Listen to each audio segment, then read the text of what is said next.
Kembali lagi di kabar siang pemirsa, Kepolisian Resor Kota Bandara Soekarno-Hatta mengungkap kasus tindak pidana human trafficking atau perdagangan orang dengan modus perjalanan ibadah umroh. 7 orang tersangka yang dijerat dengan pasal Undang-Undang Perdagangan Manusia dengan ancaman hukuman maksimal 15 tahun penjara.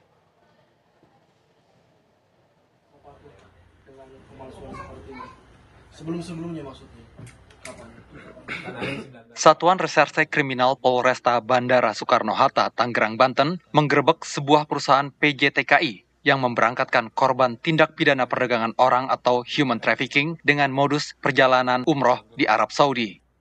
Dari lokasi ini, polisi menangkap 3 orang tersangka bersama calon korban pekerja migran Indonesia non-prosedural yang belum diberangkatkan. Polisi kemudian menangkap 4 tersangka lain hingga total terdapat 7 tersangka terdiri dari 3 perempuan dan 4 pria.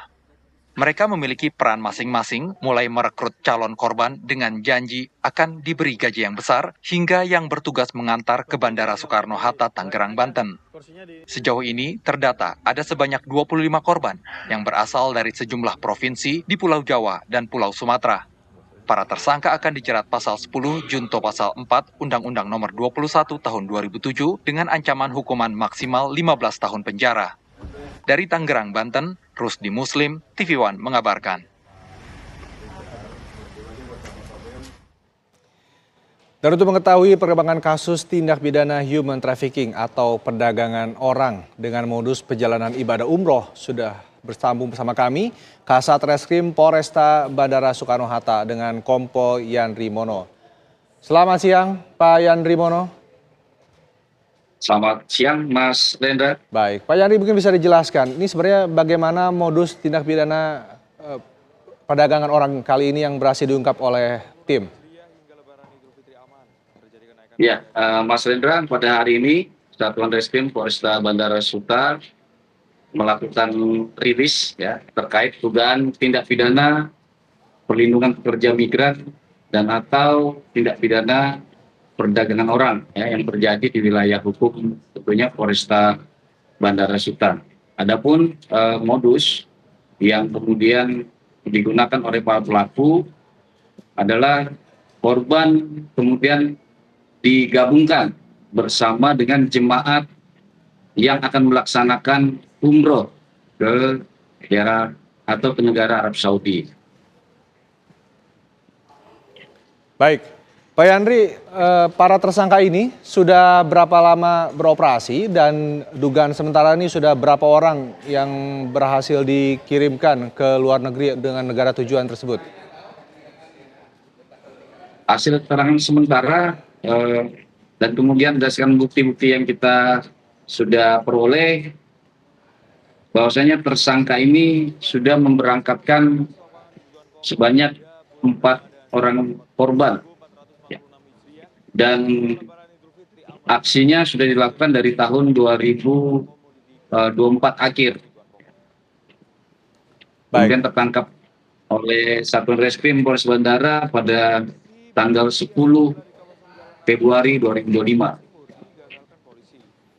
Baik, Pak Yandri, untuk dalam penggerebekan kali ini ada berapa orang yang berhasil diselamatkan untuk dicegah dalam kasus TPPO ini? Dari 100 jemaah umroh yang diberangkatkan oleh salah satu travel umroh ini, kita mengindikasi mereka menyelipkan salah satu orang yang mana tujuannya bukan melaksanakan umroh namun akan bekerja ke negara Arab Saudi sebagai asisten rumah tangga atau pembantu rumah tangga. Kemudian dari pengembangan terhadap modus baru ini, kami telah menetapkan dan juga melakukan penahanan terhadap 3 orang tersangka. Yang pertama inisial RF, laki-laki 31 tahun yang memiliki peran mengatur proses mulai dari perekrutan hingga pengiriman, dan juga kemudian saudara RF ini yang mencetak ID card palsu, Siskopatu yang diduga palsu dan kemudian diberikan oleh korban dengan tujuan untuk mengelabui petugas di lapangan.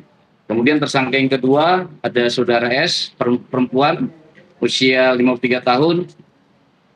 Perannya adalah kemudian mengarahkan korban pada saat di bandara, mulai dari proses check-in, kemudian juga pada saat melintas pemeriksaan dari imigrasi.